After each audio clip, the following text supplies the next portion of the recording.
Welcome to fandom. তো চলে এসেছি আবার একটা ইন্ডিয়ান ফুটবলের আপডেটের ভিডিও নিয়ে। আজকে অনেকগুলো আপডেট আছে, আর ট্রান্সফার নিউজে কিন্তু ছড়াছড়ি হয়ে গেছে এখন ইন্ডিয়ান ফুটবলে। অনেক কিছু শোনা যাচ্ছে, অনেক রুমার, যেই বিদেশি বেরিয়ে যাবে অন্য বিদেশি আসছে, তারপরে ইন্ডিয়ান প্লেয়ারদের নিয়ে অনেক রুমার শোনা যাচ্ছে। তাছাড়াও কিন্তু আই লিগ যে চলছিল, আই লিগে কিন্তু লাস্ট ম্যাচটা মোহামেডান জিতেছে, আর সেই নিয়ে কিন্তু আরো কাছাকাছি চলে গেছে, কিন্তু কাপের একদম কাছাকাছি। তো সেটা নিয়েও কথাবার্তা বলবো, কিন্তু সবার আগে যে কথাটা, এখনো যারা সাবস্ক্রাইব করেনি অবশ্যই করে নিও, আর বেল আইকনটা টিং টং করে অল অপশনটা প্রেস করে দিও রেগুলার নোটিফিকেশন পাওয়ার জন্য। আমাদের ইনস্টাগ্রাম আর ফেসবুক পেজটাও ফলো করে নাও, ডেসক্রিপশনে লিংক দেওয়া আছে। তো পুজোর থেকে প্রথমে শুরু না। তো প্রথমেই বলি যে একটা ট্রায়ালের আপডেট আমাদের ইনস্টাগ্রাম স্টোরিতে এবং ফেসবুক স্টোরিতে দেওয়া রয়েছে। তো যারা ট্রায়াল দিতে ইচ্ছুক দেখে নিতে পারো, চাইতে যোগাযোগ করে নিতে পারো। 3rd ডিভিশন ফুটবল একটা ট্রায়াল। তো এরপরে আসি অন্যান্য আপডেটগুলোতে। তো তার মধ্যে প্রথমে বলি যে গতকাল একটা ভিডিও ছেড়েছি, সেটা হচ্ছে একটা ব্লগ, অনেকদিন বাদে একটা ব্লগ করলাম। সেটা হচ্ছে অভিষেক দাস, যে ফুটবলার আছে, ইস্ট বেঙ্গলে খেলেছে, মোহনবাগানে খেলেছে, বর্তমানে ডায়মন্ড হারবারে খেলছে। তো সেই অভিষেক দাস সে ফুটবল ক্যাম্প আছে AD14 ফুটবল কোচিং সেন্টার। তো তার উদ্যোগেই কিন্তু একটা টুর্নামেন্ট হয়েছে বেহালাতে, বেহালা প্রিমিয়ার লিগ নামে, আন্ডার 10 ক্যাটাগরিতে। তো সেটার কিন্তু আমরা ব্লগটা করেছি, সেমিফাইনাল দুটো আর ফাইনালেরটা। তো অসাধারণ কিছু বাচ্চা ছিল, আলাদাই মানে কোয়ালিটির বাচ্চা, আলাদাই ট্যালেন্টেড, সেরকম স্কিলফুল, মানে ওই বয়সে আলাদাই মানে নলেজ, মানে ফুটবল সম্পর্কে যথেষ্ট নলেজ আছে। তো সেরকম খেলার ব্লগটা করেছি, যদিও কারো ইন্টারেস্ট নেই দেখো না, তো অবশ্যই দেখো। এইটার আগের ভিডিওটা ডেসক্রিপশনে দেওয়া থাকবে, এছাড়া আমাদের ফেসবুক পেজেও পোস্ট করা আছে। আর আন্ডার 10 মানে কিন্তু শুধু 10 বছরের ছেলেরা ছিল এমন না, কিছু কিছু 8 বছর 7 বছরের ছেলেরাও ছিল। আরে এখন থেকেই এত সুন্দর কনসেপ্ট হয়ে গেছে ফুটবলে, তো এদেরকে কিন্তু গাইড করতে পারলে ভালো জায়গায় পৌঁছাবে। তো অবশ্যই কিন্তু ব্লগটা দেখো, এন্ড স্ক্রিনেও দেওয়া থাকবে, এই ভিডিও শেষে ওখান থেকেও কিন্তু দেখতে হবে, আর কেমন লাগলো ওটা সেটাও কিন্তু জানিও। তো এরপরে আসি বাকি যে আপডেট গুলোতে। তার মধ্যে বলে রাখি যে রিলায়েন্স ফাউন্ডেশন ডেভেলপমেন্টাল লিগ কিন্তু চলছে, আর সেখানে গতকালকে কিন্তু ডার্বি ছিল, ইস্ট বেঙ্গল ভার্সেস মোহনবাগান। আর সেই ম্যাচটাতে কিন্তু মোহনবাগান 5-1 গোলে জিতেছে, মানে প্রথমে 5 গোল দিয়ে এগিয়ে যায়, তারপরে একদম খেলার শেষ মুহূর্তে কিন্তু ইস্ট বেঙ্গল একটা গোল দেয়। তো খেলাটা কিন্তু খুব হাড্ডাহাড্ডি হয়েছে, হাড্ডাহাড্ডি বলবো না, মোটামুটি ভালো হয়েছে, এক পেশে খেলাই হয়েছে, কারণ মোহনবাগানই পুরোপুরি কন্ট্রোল করে গেছে, বাট ইস্ট বেঙ্গল মাঝমাঠ বলতে কিছু ছিল না। তো সেই জায়গা থেকে কিন্তু খেলাটা কিন্তু যথেষ্ট ভালো হয়েছে। আর এই মুহূর্তে গতকালকে খেলার পরে কিন্তু লিগ টেবিলটা অনেকটাই চেঞ্জ হয়ে গেছে।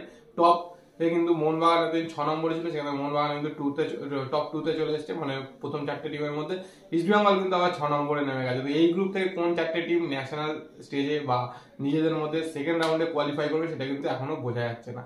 এর সাথে সাথে বলি যে কিছু ট্রান্সফার তো রুলস রয়েছে, তো সেগুলোই তোমরা যেহেতু মোটামুটি সবাই ইন্টারেস্টেড। তো প্রথমে বলি একটু অন্যান্য টিমের ব্যাপারে। তো তার আগে বলে দিই আই লিগের কথা। তো আই লিগের কিন্তু গতকাল পরশু 2-3টে ম্যাচ হয়েছে, সেখানে কিন্তু যারা আই লিগ জেতার দাবিদার, মোহামেডান কিন্তু 2-0 জিতেছে নাম নেরোকার এগেনস্টে।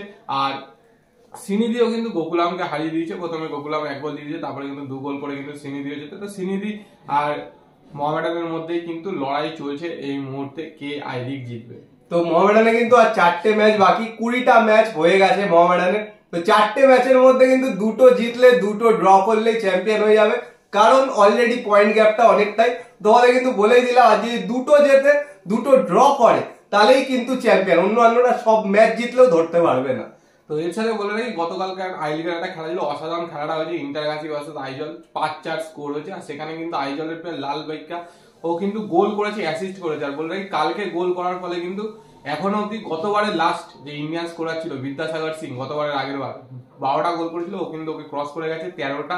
তো এখনো 4টে ম্যাচ ওর বাকি রয়েছে, ও কিন্তু অল টাইম ইন্ডিয়ান সার্কিটে কিন্তু আই লিগের ইন্ডিয়ান স্টপ করা হতে পারে, কারণ আগে মাত্র 2জন রয়েছে, joint high scorer Baichung Bhutia এবং সুনীল ছেত্রী, দুজনেই কিন্তু একটা আই লিগ সিজনে 14টা করে গোল করেছিল।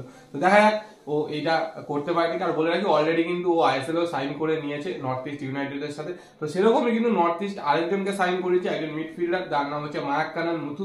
এই কিন্তু সিনিদি ডেকানে রয়েছে, তো ওকে কিন্তু অফিসিয়ালি মানে ওর সাথে কন্ট্রাক্ট হয়ে গেছে। তো অ্যানাউন্সমেন্ট ট্রান্সফার উইন্ডো ওপেন হলে যাবে। এর সাথে লাল এডমন্ড আর্ল্যান্ডিকা, যে কিন্তু ইস্ট বেঙ্গলে এসেছিল লোনে বেঙ্গালুরু থেকে, অসাধারণ পারফরমেন্স করেছে, তারপর ইঞ্জুরি হয়, ACL হয়, অনেকদিন খেলেনি। বাট এই বছর কিন্তু আইএসএল এ অসাধারণ খেলছে, আই লিগে অসাধারণ খেলছে ইন্টারকাসির। তো সেই এডমন্ড আর্ল্যান্ডিকার সাথেও শোনা যাচ্ছে খুব সম্ভবত চেন্নাই এফসি কিন্তু কন্ট্রাক্ট করে নিয়েছে। তো বুঝতেই পারছি ডোমেস্টিক যারা ভালো প্লেয়ার, যারা আই লিগে পারফর্ম করছে ভালো, বা কোনো একাডেমিতে বা রিজার্ভ টিমে হচ্ছে, তাদের সাথে কিন্তু সব টিমই কম বেশি কন্ট্রাক্ট করে নিচ্ছে। বাট ইস্ট বেঙ্গল এখনো কারোর সাথে করেছে কিনা সেটার কিন্তু খবর নেই। তো শুনতেই পাচ্ছ ইস্ট বেঙ্গল কিন্তু এখনো অ্যাক্টিভ নয়, কিন্তু এখনো কিন্তু অ্যাক্টিভ না হলে যথেষ্ট মুশকিলের সামনে পড়তে পারে, কারণ এফসি কাপ কিন্তু শুরু হয়ে যাবে ওই জুলাই নাগাদ। তো তার আগে যদি টিম না সেট করতে পারে তো যথেষ্ট কিন্তু মুশকিল। তো সেই জায়গা থেকে কবে করবে কি করবে কোনো আইডিয়া নেই কারো এখনো, চুপিসারে হচ্ছে কিনা সেটারও কোনো আইডিয়া নেই। তো যাই হোক, হিজাজিকে নিয়ে একটা রুমার উঠেছে, হিজাজির নাকি এজেন্টেরা পোস্ট করেছিল একটা স্টোরিতে, সেই নিয়ে চারিদিকে একদম ছড়িয়ে গেছে সবকিছু, চারিদিকে পোস্ট হচ্ছে, চারিদিকে যে হিজাজিকে কন্ট্রাক্ট এক্সটেনশন দেওয়ার কথা হচ্ছে। তো সেটা নিয়ে কি বক্তব্য পুছে শুনে নেওয়া হবে। না, এরকম ট্যাকটিক্স অনেক সময় হয়, অনেক এজেন্টই এরকম ট্যাকটিক্স করে জাস্ট প্লেয়ারের ভ্যালু বাড়ানোর জন্য, মানে পয়সাটা বাড়ানোর জন্য। তো এরকম শোনা যাচ্ছে যে এই মুহূর্তে হিজাজি যা স্যালারি পাচ্ছে হিজাজি তার থেকে হাইক চেয়েছে। এবার সেটা ইমামি দিতে রাজি কিনা বা ইস্ট বেঙ্গল অফিসিয়ালরা ওকে রাখতে রাজি কিনা, কোচ রাখতে রাজি কিনা সেটার উপরে ডিপেন্ড করবে। তো সেই ক্ষেত্রে এরকম পোস্ট বা এরকম সাপোর্টাররা কমেন্ট করলে, মানে মেসেজ করলে অনেক সময় এজেন্টরা বলে যে না ওর কাছে প্রচুর অফার আছে, আলটিমেট নেই বাট ভ্যালুটা বাড়িয়ে দিচ্ছে, দেখিয়ে যে এরকম রয়েছে। তো যতক্ষণ না ওর সাথে কন্ট্রাক্ট এক্সটেনশন হচ্ছে বা অফিসিয়ালি ও অন্য কোথাও চলে যাচ্ছে ততক্ষণ এটা বোঝা যাবে না এটা কতটা সত্যি বা কতটা মিথ্যা। কারণ কেউ জর্ডনে গিয়ে খোঁজ নেবে না যে ওই ক্লাব সত্যি ওকে মানে অফার করেছে কিনা। তো বাট হ্যাঁ, হিজাজি যা পারফরমেন্স দিচ্ছে তাতে ও হাইক যেতেই পারে, কিন্তু ওকে রাখবে কিনা সেটাও অবশ্যই ব্যাপার। যেহেতু কোচ নিজে পছন্দ করে এনেছে তো অবশ্যই একটা সম্ভাবনা রয়েছে হিজাজিকে কিন্তু রেখে দাও। কিন্তু বলে রাখি এদের যতগুলো বিদেশি রয়েছে সবার সাথেই কিন্তু মোটামুটি এই বছরের মানে 30শে মে অবধি কন্ট্রাক্ট। তো যদি এক্সটেনশন না করে বা না রাখে তাহলে কিন্তু তারা যে কোনো টিমে চলে যাবে। আর যতক্ষণ না মানে উইন্ডো শেষ হচ্ছে ততক্ষণ কিন্তু এগুলো নিয়ে অ্যাডভান্সমেন্ট হবে না।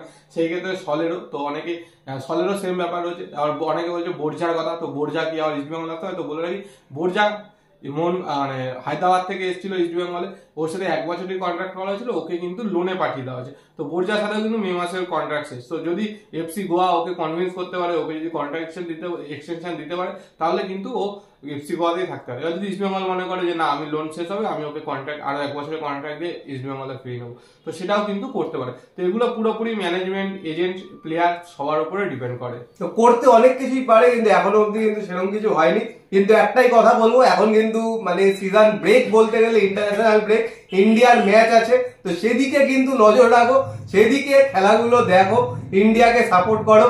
আবার ইস্ট বেঙ্গল মোহনবাগান সব করা যাবে কিছুদিন বাদে, 10-15 দিনের জন্য এখন পুরোপুরি ইন্ডিয়াকে সাপোর্ট করো। কারণ খুব ইম্পর্টেন্ট, যেটা বারবার বলছি, 4টে টোটাল ম্যাচ আছে, কিন্তু এই দুটো ম্যাচেই কিন্তু ইন্ডিয়া জেতার সম্ভাবনা বেশি। তো ভালো করে সাপোর্ট করো। একটা অ্যাওয়ে ম্যাচ আছে, একটা হোম ম্যাচ আছে। হোম ম্যাচটা কিন্তু আমরা গুয়াহাটিতেও যাচ্ছি, তোমাদের কতটা ইন্টারেস্ট আছে জানি না, কিন্তু গুয়াহাটিতে গিয়ে ব্লগ করবো, ছাড়বো, তো সেটাও অবশ্যই দেখো। আর ইন্ডিয়া টিমকে সবাই মিলে একসাথে সাপোর্ট করো। তো ইন্টারেস্ট নেই, দেখবে না, তো সেটা আমরা জানি, তো সুতরাং বলেও লাভ নেই। তাহলে কালকে যে ব্লগটা ছেড়েছিলাম সেটাতেও ভিউজ আসতো, তো আসেনি। তো আবারও বলছি ব্লগটা অবশ্যই দেখো। আর যারা গুয়াহাটি যেতে চাও, যদি কারো ইন্টারেস্ট থাকে, টিকিট কিন্তু অনলাইন ছেড়ে দিয়েছে বুক মাই শোতে।